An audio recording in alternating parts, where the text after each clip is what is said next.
गोख्रैनो इमिडियेट प्रहलाद ब्रह्म आरो दावराव देख्रेब बिथांमोनखौ बे गाज्रि खामानि मावनाय इन्डिकेट खालामनायनि थाखाय बिथांमोनखौ गोख्रैनो सरकारा बिथांमोनखौ एरेस्ट खालामनांगौ बिनि थाखाय जोङो दिनै गोख्रों भाबै जोङो सरकारखौ नारसिननाय जायो बर' थुनलाइ आफादनि दैदेनगिरि बर' समाजनि दैदेनगिरि बा ट्राइबेल समूहनि दैदेनगिरि बिथांमोनखौ गाग्लोबनाया जथेस्थ' 100 प्रहलाद ब्रह्म बिथांमोननि आखाइ दङ दावराव देख्रेबमोननि बेहाय आखाइ दङ होननानै रायजो राजाफोरा दिनै साफ्रोमबो रायजो राजाफ्रानो दिनै बिनि सायाव जथेस्थ' फोरमान जादों होननानै जों खुलुमबाय दिनै फिन आरोबाव खेबसेबाव ससियेल मिडियानि गेजेरजों मोननैसो बाथ्रा बेवहाय जोङो फोरमायफिननो थाखाय बा फोरमायनो थाखाय जोङो फैनाय जाबाय जिहेतु एसे आगोल थामहिनबा दिनै जोंनि माहारियारि आफाद बर' थुनलाइ आफाद बर' समाज आफाद ट्राइबेल संघ बा विभिन्न जे माहारि आफादफोरनि जे खेंफोरथिखौ नुनानै जोङो क'क्राझार ओनसोलनि थागिबि हिसाबै क'क्राझाराव दङब्लाबो जिहेतु दा कटबरजरा ओनसोलाव जे आथिखाल सोलिफुबाय थानाय जे एपिडिसिएलनि पावार प्लान्ट जे गायसननायनि जे बाथ्राखौ लानानै जे बे मोननै गामि हाबिलिजरा पार्ट 1 पार्ट 2 बे मोननै गामिनि जे थासारिखौ लानानै जे थांनाय जे मैया जे दुंहाव मोनसे थासारि जानानै थांदोंमोन बे दुंहाव थासारि जानायाव खौ लानानै दिनै माहारियारि आफादफोरा जिहेतु जे खेंफोरथिखौ होदों बे खेंफोरथिखौ नुनानै जोङो जोबोद दुखु मोननाय फोरमायदों आरो दुखु मोननायल' नङा जे बिथांमोननि जे मुगैथाव जे माने मानबता गैयै मोनसे आखु जों बिथांमोनखौ जे गाग्लोबनाय माहारि आफादखौ जे गाग्लोबनाय बे गाग्लोबनायखौ जों निन्दा खालामो जाय जाथाया जितु जानो नाङामोन जाय जाथायखौ लानानै सारा दिनै बर'नि जितु रायजो राजाफोरा साननो हनो गोरों व्यक्तिफोरा दिनै गोबां दिनै बिनि सायाव सरसा खालामदों आरो बिनि थाखाय दिनैबो जोंबो जिहेतु बे मोनसे जाथायखौ लानानै जों निन्दा खालामो मानोना बर' थुनलाइ आफादनि आरो बर' थुनलाइ आफाद बायदि मोनसे बर'नि माहारियारि गोथार आफाद बे गोथार आफादनि दैदेनगिरिफोरखौ आखाइ होनाया जोबोद गिनाय मोनसे खामानि आरो दिनै बर' समाजबादि आफाद बा ट्राइबेल संघबादि मोनसे माहारियारि आफादनि दैदेनगिरिफोरखौ जे आखाइ होनानै जे गाग्लोबनाया बे मोनसे निन्दा खालामजाथाव आरो मुगैजाथाव मोनसे जाथाय होननानै जोङो फोरमायगोन मानोना बेवहाय दिनै जुदि जों बुङो निरन्जन ब्रह्म बिथांखौ बुनाय माने जोङो बर' माहारिखौ बुनाय आरो अम्बिका गिरि बिथांखौ गाग्लोबनाय माने बुनाय माने बर' थुनलाइ आफादखौ गाग्लोबनाय होननानै जोङो साननानै लानो हायो मानोना बिथांमोन बायदि जे आफादफोरानो दिनै बर'नि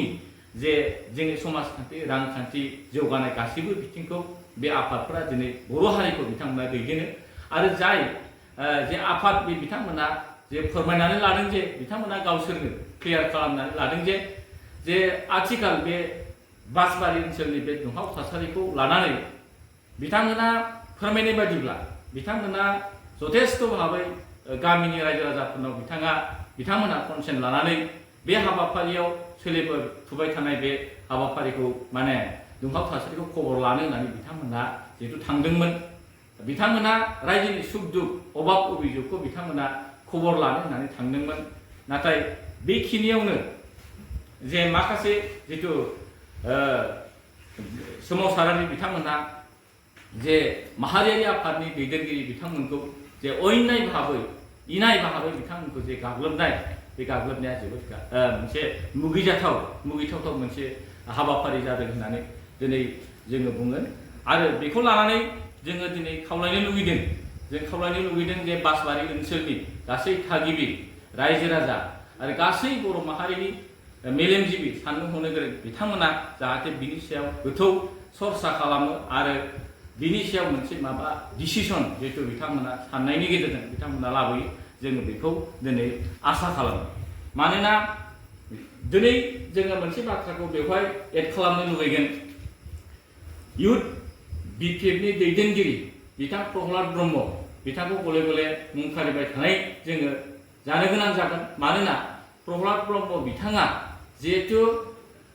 साननै सिगां बिथाङा जे भाषण होदोंमोन बिथाङा जे रायजोफोरनि सिगाङाव जे बिबुंथि लाखिदोंमोन जे बनेन मोसाहारि एक्स एमएलए मानगोनां बिथां आरो TCLCCनि मानगोनां चेयारमेन उत्तम हाज'वारि बिथांमोनखौ गाग्लोबनांगौ बिथांमोननि सायाव अयथासार खालामनांगौ बिथांमोनखौ माने जे हुमखि होनाय बुथारनायनि बे बाथ्राखौ होखांनायनि उनावनो बे बाथ्राखौ बुंखांनायनि उनावनो बिनि अखानायै जिहेतु बे मुगैजाथाव जाथाया जादोंखाय जोङो दिनै मोनसे दाबि खालामदों जों सरकारनाव दाबि खालामदों जे प्रहलाद बिथांनि मोनसे बे इन्डिकेटआव प्रहलाद ब्रह्म दावराव देख्रेब बिथांमोननि जे बिथोनावनो बे मुगैथाव जे आखला जादों आरो जाय बे मुगैथाव माने खास्रि बिस्रि माने गाग्लोबनाय जाथायखौ प्रहलाद आरो दावराव देख्रेब बिथांमोना जिहेतु बिथोन होनाय जादों होननानै जोङो फोरमान जादोंब्ला बेखौ गोख्रैयैनो इमिडियेट प्रहलाद ब्रह्म आरो दावराव देख्रेब बिथांमोनखौ बे गाज्रि खामानि मावनाय इन्डिकेट खालामनायनि थाखाय बिथांमोनखौ गोख्रैनो सरकारा बिथांमोनखौ एरेस्ट खालामनांगौ बिनि थाखाय जोङो दिनै गोख्रों भाबै जोङो सरकारखौ नारसिननाय जायो दा जोङो नुदों जे जोंनि रायजो राजा बिथांमोनहा हयथ' जोङो सानोमा जोंनि नर्मेल जाहाथे सिम्पल जोंनि बे पानिजरा गामि दरनैनि रायजो राजा बिथांमोना हयथ' बे खामानिखौ मावनो गोसो गैयामोनब्लाबो माखासे गाज्रि सानस्रिनि बिपिएफनि दैदेनगिरि माखासे गाज्रि सानस्रिनि दैदेनगिरि बिथांमोना जे बेबायदि मोनसे गाज्रि खामानि मावनो थाखाय जे बिथांमोना बेबायदि इसिङारि माखासे माने षड़यन्त्र खालामनानै रायजो राजाफोरखौ मिसगाइड खालामनानै दिनै बे रोखोम मोनसे घटनाखौ खालामदों होननानै बेयो मोनसे फोरमान जादों दा बिनिखायनो जोङो सानो इयुनाव जाहाथे आरोबाव बेबायदि मुगैथाव जाथाया जाया बिनि थाखाय जोङो साफ्रोमबो रायजो राजा बिथांमोनखौ जोङो सांग्रां खालामनो थाखाय सांग्राङै जोङो सोलिनो थाखाय जोङो खावलायनाय जायो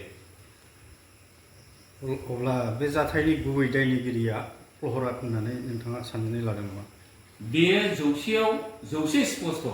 बियो जौसेयाव जौसे राइट होननानै जों सानो मानोना प्रहलाद ब्रह्म बिथांमोनहा दावराव देख्रेब बिथांमोनहा जेरैबायदि जे रायजो राजाफोरनि सिगाङाव बिबुंथि लाखिदों जे नंथारै बाथ्राखौ माने खालार फुननानै नंथारै बाथ्राखौ बिथांमोना साजायनानै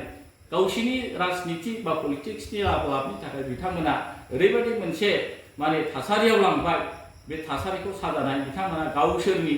जे पलिटिक्सखौ आदाय खालामनो थाखाय रायजो राजाफोरखौ मिसगाइड खालामनानै रायजो राजाफोरनि गेजेराव मोनसे षड़यन्त्र दावराव दावसि दुंहाव थासारि लाबोनो थाखाय सोरखौबा गाग्लोबनो थिननाय सोरखौबा बुथारनो थिननाय सोरखौबा पेट्रल लुनानै जिउ फोजोबनानै लानो बेबायदि मोनसे थासारिखौ बिथांमोना क्रिएट खालामनानै जिहेतु दिनै बिथांमोना गावसोरनि बिबुंथियावनो होनदों दा बे हिसाबै बे जाथाया जादोंब्ला